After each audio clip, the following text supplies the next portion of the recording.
everyone, welcome to my channel. I hope you all are doing great. So guys, in this video I'm going to discuss with you some of the tips and tricks which is literally related to the writing task 1 of academic. Most of the students face difficulty in writing task 1. After this video, your all doubt will be sorted off. Okay, just watch this video till end but with full concentration. So let's get start without any further ado. So काफ़ी सारे बच्चों को क्या होता है कि writing task 1 बहुत ही ज़्यादा कॉम्प्लिकेशन लगता है, उनको डिस्क्राइब करना नहीं आता डाटा. सो डोंट वरी, मैं आज आपको हर एक चीज़ के बारे में बताऊंगी. जैसे आपको पता ही है कि ऑलरेडी मैंने सभी टाइप के जो हमारे राइटिंग टास्क 1 है उनके सैम्पल आंसर अपलोड किए हुए हैं. जिन बच्चों को प्रॉब्लम आती है सेंटेंस फॉर्मेशन में, सो वो उन वीडियोस को चेकआउट कर सकते हो, उनके लिए काफ़ी ज़्यादा वो फ्रूटफुल होंगी. उसमें मैंने बताया हुआ है कि हम कैसे कॉम्प्लेक्स सेंटेंसेस को यूज़ कर सकते हैं. ठीक है, कैसे हम जो हमारा चार्ट होता है या फिर ग्राफ मैप कुछ भी है उसको कैसे हम एनालाइज कर सकते हैं, कैसे डिवाइडेशन होगी. ठीक है, कैसे हम स्टार्ट करेंगे, एवरीथिंग उन वीडियो में मैंने आपको बताया हुआ है. जिनका भी एग्ज़ाम है अब थोड़े दिनों में, सो मैं उनको यही कहना चाहती हूँ कि एक बार वो उन वीडियोस को गो थ्रू हो जाएं. ठीक है, उसकी हेल्प से आपके काफ़ी सारे डाउट्स हैं वो क्लियर हो जाएंगे. आई नो कि आप लोगों ने एक बार तो देख ली है, लेकिन कोई बात नहीं, एक बार फिर से गो थ्रू हो जाओगे ना तो जो भी मैंने टीच किया हुआ है वो आपके माइंड में रहेगा. ठीक है, सो स्टार्ट करते हैं फिर आज की वीडियो. गाइस, अगर तो ये वाला कंटेंट आपको अच्छा लगे तो चैनल को सब्सक्राइब कर देना, शेयर कर देना और मुझे कमेंट सेक्शन में ज़रूर बताना कि आप लोगों को मेरी वीडियोस कैसी लगती हैं. एक्चुअली काफ़ी सारे लोग वीडियोस को देखते हैं लेकिन सब्सक्राइब बहुत ही ज़्यादा कम करते हैं. सो गाइस, लिटरली सब्सक्राइब किया करो. अगर तो वीडियो अच्छी लगी है तो सब्सक्राइब करना. हाँ, इस वीडियो में मैं आपको ये बात भी कहना चाहती हूँ कि हमेशा एक टीचर को ही फॉलो करना चाहिए. देखो, अब मेरी जो टिप्स एंड ट्रिक्स हैं वो डिफरेंट होगी. ठीक है, किसी और टीचर की टिप्स एंड ट्रिक्स डिफरेंट होगी. ठीक है, दोनों टिप्स एंड ट्रिक्स आप देख रहे हो. ठीक है, आप इन टीचर की भी ले रहे हो और मेरी भी ले रहे हो. ठीक है, इसके साथ क्या होगा, आपके माइंड में कन्फ्यूज़न होगी. आप कभी भी कुछ भी प्रिसाइजली नहीं कर पाओगे. आपको पता नहीं लगेगा कि हम कैसे टिप्स एंड ट्रिक्स को इम्प्लीमेंट करें, क्योंकि सारा कुछ कन्फ्यूज़न हो जाएगा आपके माइंड में. इसलिए मैं आपसे रिक्वेस्ट करती हूँ कि हमेशा एक यूट्यूबर या फिर कोई भी टीचर को आप फॉलो कीजिए. I am not just talking about कि आपने मेरे को ही फॉलो करना है. नो, जो आपको लगता है कि ये टीचर हमारी आइल्स क्लियर कर सकता है, आप उसी को फॉलो करो. ऐसा नहीं करना तो आप कर सकते हो या फिर मॉड्यूल्स को डिवाइड. ठीक है, कि जैसे जो आपको लगता है कि मैं सबसे बेस्ट टीच कराती हूँ वो आप मेरे से स्टडी कर सकते हो. अगर आपको लगता है कि कोई और टीचर ये वाला मॉड्यूल अच्छा कर सकता है तो आप उसको फॉलो करो. ये नहीं कि अगर आपको मेरी राइटिंग की वीडियो अच्छी लगती है तो आप किसी और की भी राइटिंग की वीडियोस देखो, क्योंकि आप कभी भी फिर आपकी राइटिंग है वो क्रैक नहीं हो पाएगी, अच्छी नहीं होगी.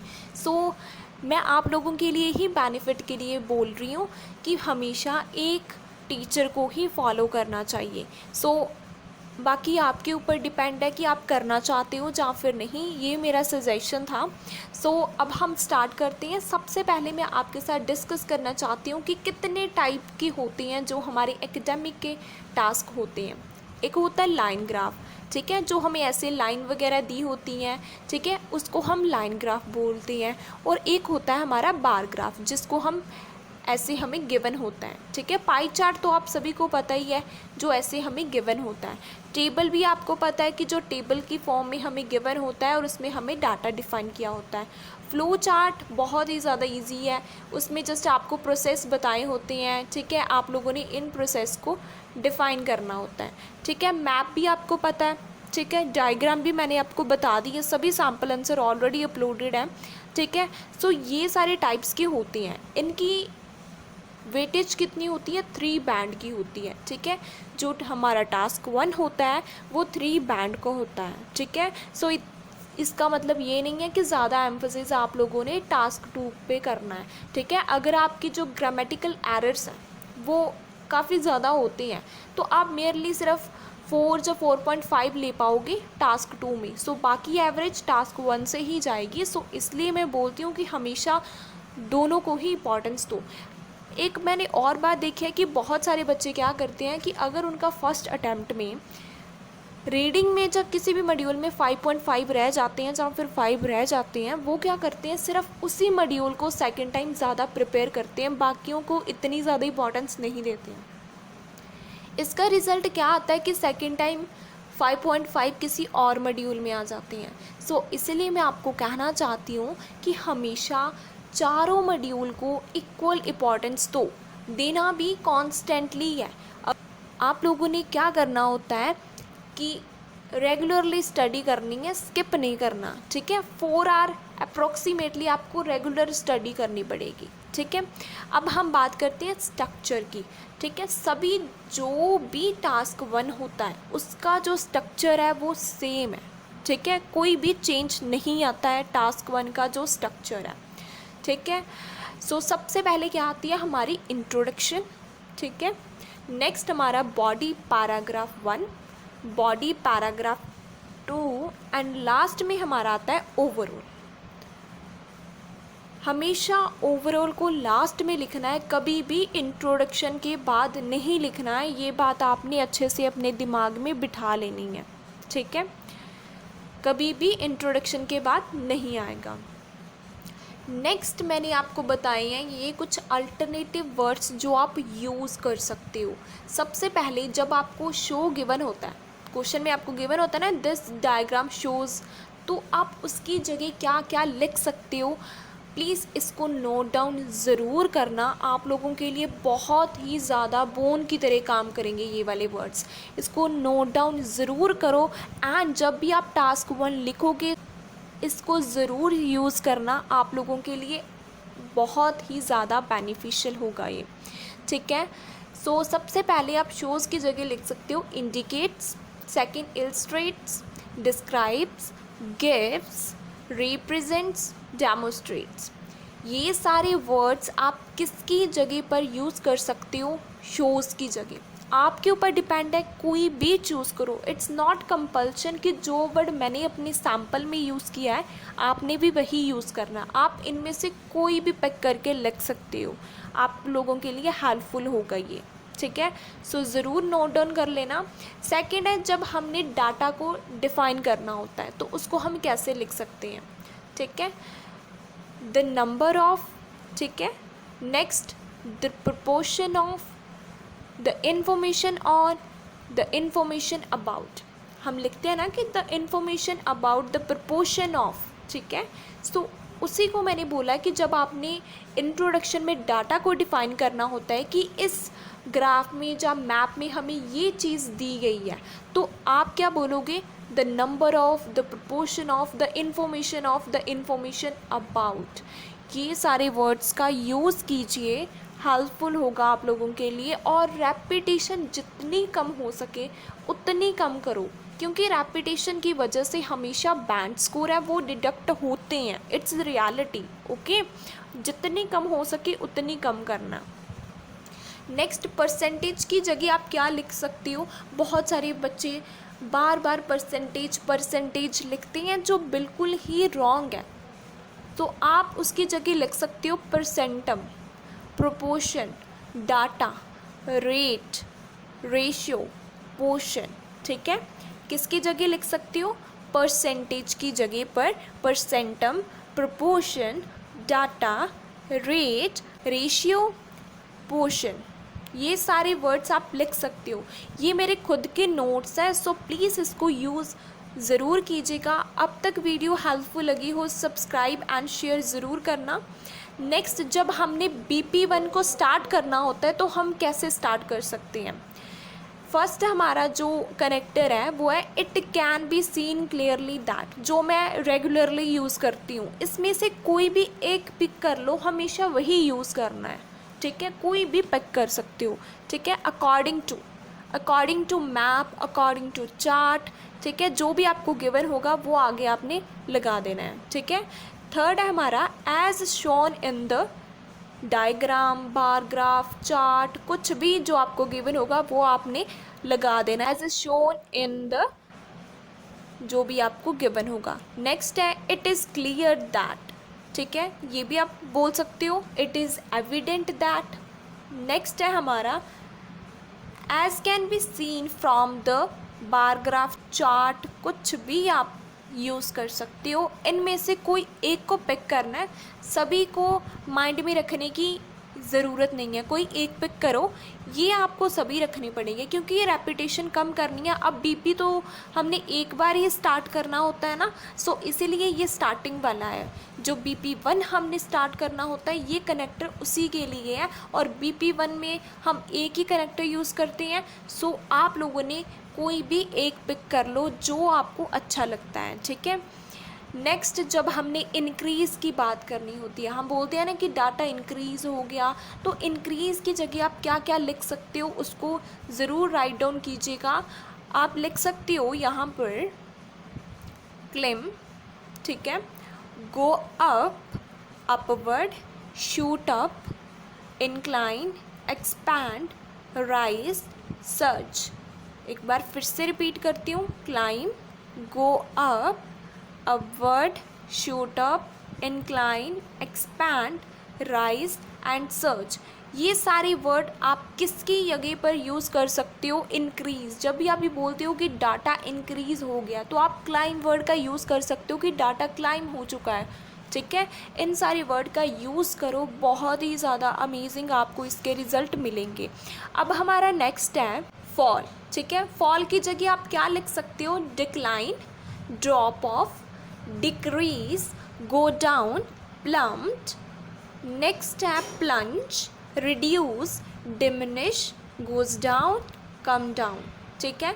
ये सारे वर्ड्स आप किसके जगह पर लिख सकते हो? डिक्रीज की जगह लिख सकते हो, फॉल्स की जगह लिख सकते हो, ठीक है। क्या क्या है? Decline, drop, decrease, go down, plummet, plunge, reduce, diminish, goes down, come down, okay. Next जब हमारा डाटा फ्लक्चुएट होता है, अब फ्लक्चुएट मतलब जब हमारा डाटा हमें ऐसे गिवन होता है तो उसको हम बोलते हैं कि डाटा फ्लक्चुएट हो रहा है, ठीक है। सो इसकी जगह पर आप क्या लिख सकते हो कि डाटा में वेरिएशंस आ रही हैं, ठीक है, वो वाइब्रेट कर रहा है ऐसे, ठीक है। जिगजैग में है, अल्ट्रेशंस आ रही हैं, फ्लक्चुएशंस आ रही हैं, ठीक है, एंड अप्स एंड डाउन आ रहा है, जैसे एक बार अप चला गया फिर डाउन आ गया, सो ये क्या हो गया? अप्स एंड डाउन हो गया। ये सारे वर्ड्स आप फ्लक्चुएशन की जगह पर यूज़ कर सकते हो, बहुत ही ज़्यादा आप लोगों के लिए हेल्पफुल होगा। नेक्स्ट है हमारा फ्लैट, जब हमारा डाटा बिल्कुल सेम रहता है, कोई उसमें इंक्रीज़ नहीं होता, कोई उसमें डिक्रीज़ नहीं होता, वो बस सीधा रहता है, उसकी जगह आप यूज़ कर सकते हो कि डाटा रिजिड है, डाटा में कोई चेंज नहीं है, डाटा सेम है, डाटा कांस्टेंट है, स्टेबल है, यूनिफॉर्म है। ये सारे वर्ड आप यूज़ कर सकते हो स्टेबल की जगह, ओके, कांस्टेंट की जगह, बहुत ही ज़्यादा आप लोगों के लिए हेल्पफुल होगा।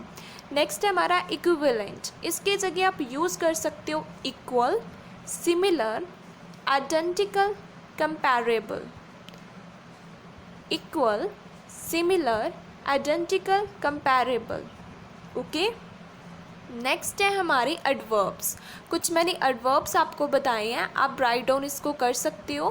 फर्स्ट है हमारा रैपिडली, ठीक है, मतलब तेज़ी से, ड्रामेटिकली भी तेज़ी से होता है, ठीक है, ग्रेजुअली मतलब धीरे धीरे, शार्पली मतलब बहुत तेज से, स्टीडली भी मतलब धीरे धीरे, स्लाइटली भी धीरे धीरे, और सिग्निफिकेंटली मीन्स तेज़ी से।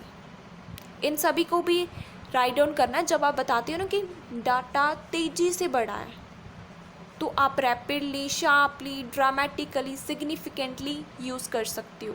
जब आपने बताना होता है कि डाटा धीरे धीरे बढ़ रहा है तो आप यूज़ कर सकते हो ग्रेजुअली, स्टीडली, स्लाइटली, ओके।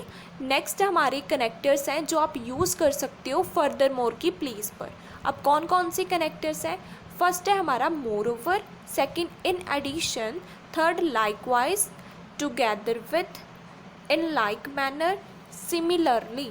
ये सारे कनेक्टर्स हैं जो आप यूज़ कर सकते हो फर्दर मोर की प्लेस पर, ठीक है, 3-4 कनेक्टर को याद कर लो, इतने इनफ होते हैं, ज़्यादा करने की ज़रूरत नहीं होती है। मेरे पास तो इनके 20 वर्ड्स मेरे पास पड़े हुए हैं, ठीक है, लेकिन उसका फ़ायदा क्या, जब हमें ज़रूरत ही थोड़े की होती है तो हम इतना ज़्यादा क्यों अपने माइंड में प्रेशर लें। सो जितने की ज़रूरत है बस उतना ही आप करो। ये मैंने इतने क्यों दिए हैं, ताकि जो आपको ईजी लगते हैं आप उसको पिक करो, ठीक है।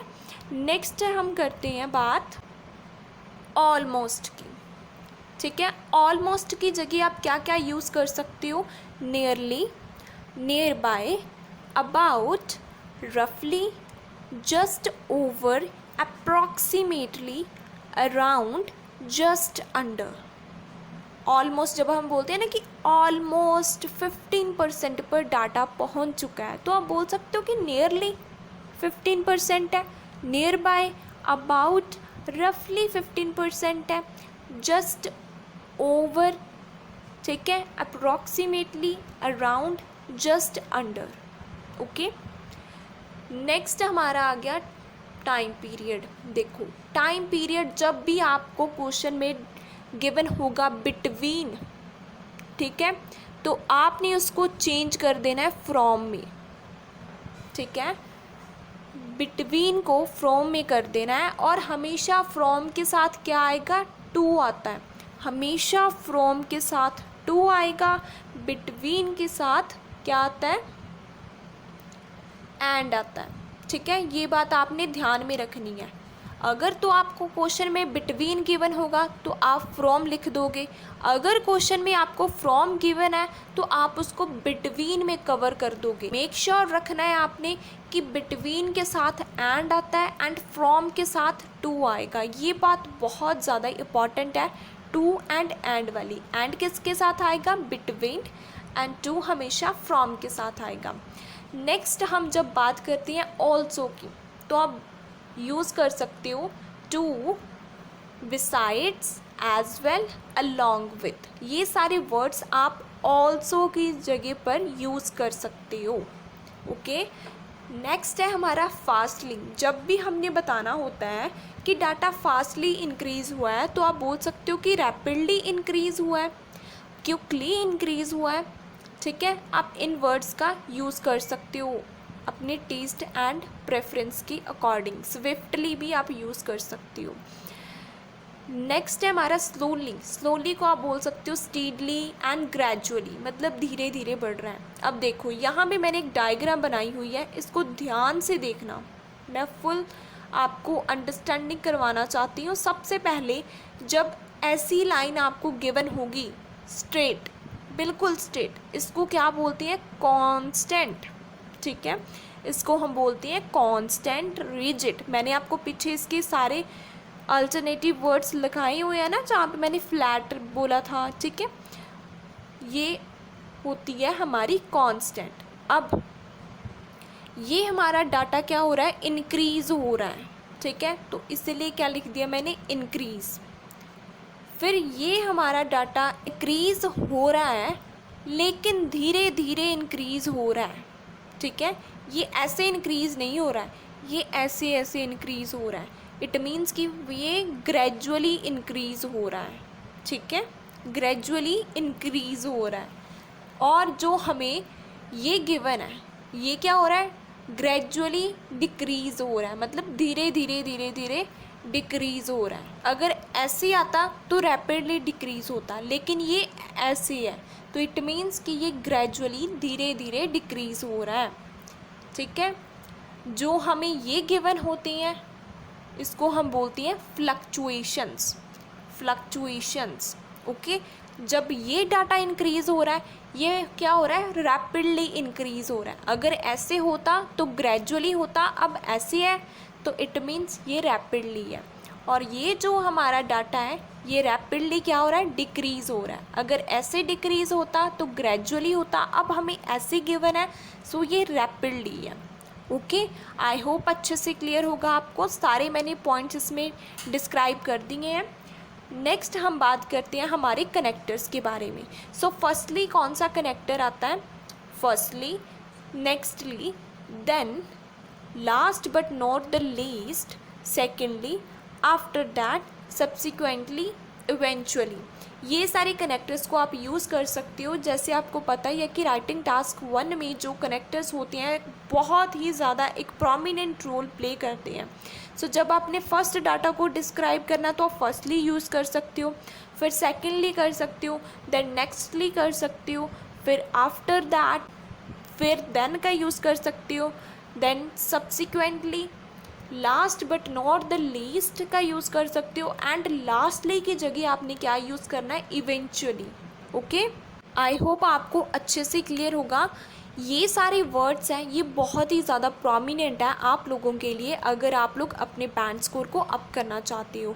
ठीक है, आप इसका ज़रूर यूज़ कीजिएगा, बहुत ही ज़्यादा हेल्पफुल है। ये मेरे खुद के नोट्स बनाए हुए हैं जब मैं खुद आइल्स की प्रेपरेशन करी थी। सो दैट्स वाई मैं आप लोगों को ये नोट्स प्रोवाइड कर रही हूँ। अगर तो कंटेंट अच्छा लगे तो चैनल को सब्सक्राइब करना। And one more thing guys, मैं आपसे पूछना चाहती हूँ कि आप लोग वीडियो चाहते हो कि मैं राइटिंग टास्क 1 के ओवरऑल के ऊपर वीडियो बनाऊँ, कि जो सभी टाइप्स की एसेज हैं उनके ओवरऑल्स को हम कैसे लिख सकते हैं। प्लीज़ कमेंट सेक्शन में ज़रूर बताना, I will definitely make video on that. ठीक है, अगर आप लोग बोलोगे तो मैं अपलोड करूँगी। ठीक है, ये सारी आपने दिमाग में रखने हैं, यूज़ करो इनका, डेफिनेटली बैंड स्कोर अमीलोरेट हो जाएंगे। Okay, thank you for watching my video once again.